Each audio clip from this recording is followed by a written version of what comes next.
gaaf tokko doktarri waamicha hatattamaa waan isa ga'ee fi hatattamaan gara hospitaalaa dhufuun uffata isaa geeddarachuun gara kutaa baqaqsanii hodhuutti osoo fiigu jiru namootas ta'e gaggeessitoota yookaan hooggantoota tokko tokkorra bineensa wayi waa'ee namoota osoo hin beekin namoota irratti murteessuu dhabuudha amma isa awwaaluudhaaf jarjara jetteen.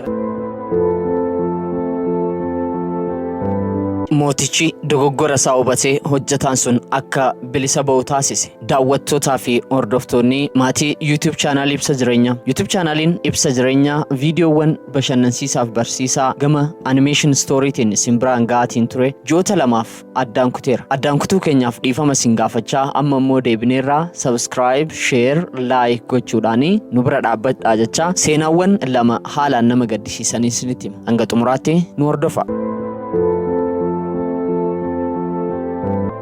Mootiin ta'e tokko leencota 10 qaba ture. Hojjettoota qacaree qabu kamiyyuu balleessaa isaaniif jecha kan ittiin adabu leencota kanneenitti dabarsee nyaachisaa ture. Guyyaa tokko hojjettoota keessaa namni tokko yaada mootichi dogoggora jedhee yaade tokko kenne. Mootichis yaada namichaa tasuma hin jaalanne. Kanaaf hojjetaan sun gara leencotaatti akka darbatamu ajaje. Hojjetaan sunis waggaa 10 si tajaajileera. Ati immoo akkas na goota maaloo leencota sanatti na darbachuu keen dura guyyaa 10 naaf kenni jedhee kadhate. Mootichis tole jedhee guyyaa 10 kenneef. Guyyoota 10 san keessatti namichi hojjetaan sun gara waardiyoota leencotaa kunuunsuu dhaqe guyyoota 10 itti aananiif leencota tajaajiluu akka barbaadutti hime. Eegduun tole jedhee hojjetaan sunis leencota nyaachisuu, qulqulleessuu, irraa dhiquu fi isaaniifis waa kennuu jalqabe. Guyyoonni 10 sun yommuu xumuraman mootichi namtichi sun adabbii isaatiif gara leencotaatti akka darbatamu ajaje. Tole jedhee namtichi leencota keessa darbatan. Yeroo inni itti darbatamu leenconni miila hojjetaa sanaa qofa irraa buun dhiisan. Namoonni hunduu kana arguun hedduu ajaa'ibsiifatan. Mootichis waan argaa jiruun burjaajee leencota koo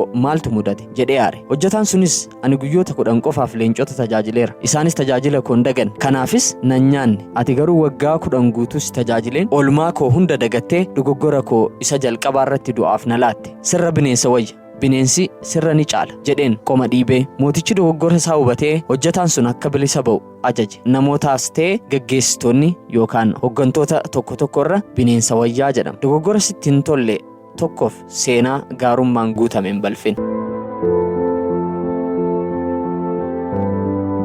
Seenaan inni lammaffaa waa'ee namoota osoo hin beekin namoota irratti murteessuu dhabuudha. Gaaf tokko doktarri waamicha hatattamaa waan isa ga'ee fi hatattamaan gara hospitaalaa dhufuun uffata isaa geeddarachuun gara kutaa baqaqsanii hodhuutti osoo fiigu jiru namtichi mucaan isaa daran dhibamee kutaa hatattamaa seene tokko osoo inni boo'u arga. Namichis akkuma doktaricha argeen fiigaa dhaqee qabee dhaabuun ati maal ta'uu keeti? Mucaan kiyya du'aa fi jireenya gidduu otoo jiru ati eessa deemta? Maali namni itti gaafatamummaan ittiin dhaga'a? Nama akkamii taate? Je'ee doktarichatti. Doktarri kunis dhiifama anas hin turre akkuma naaf bilbilameeniin kaniin fiigaa dhufe ammoo obsa godhadhaati waaqayyoon kadhadhaa fi jeen. Namtichinis maal jechuu keeti? Osoo mucaan kiyya du'u jiru moo akkamitti mucaa kiyyaa du'u jiru obsa godhadhu naan jetta? Osoo mucaan kee du'u jiraate ati obsa godhatta jeeti itti iyyee gaafate. Doktarri kunis akka seequu ta'e lubbuu rabbiitu kanne isaatu fudhata maqaan rabbii haa eebbifamu jechaa aariidhaan kutaa baqaqsanii hodhuu seene. Abbaan mucaa kun gubaa singiggoo isarra ga'eetu beeka jechaati ifiin gungumaa ibiddi abbuma irra bu'ee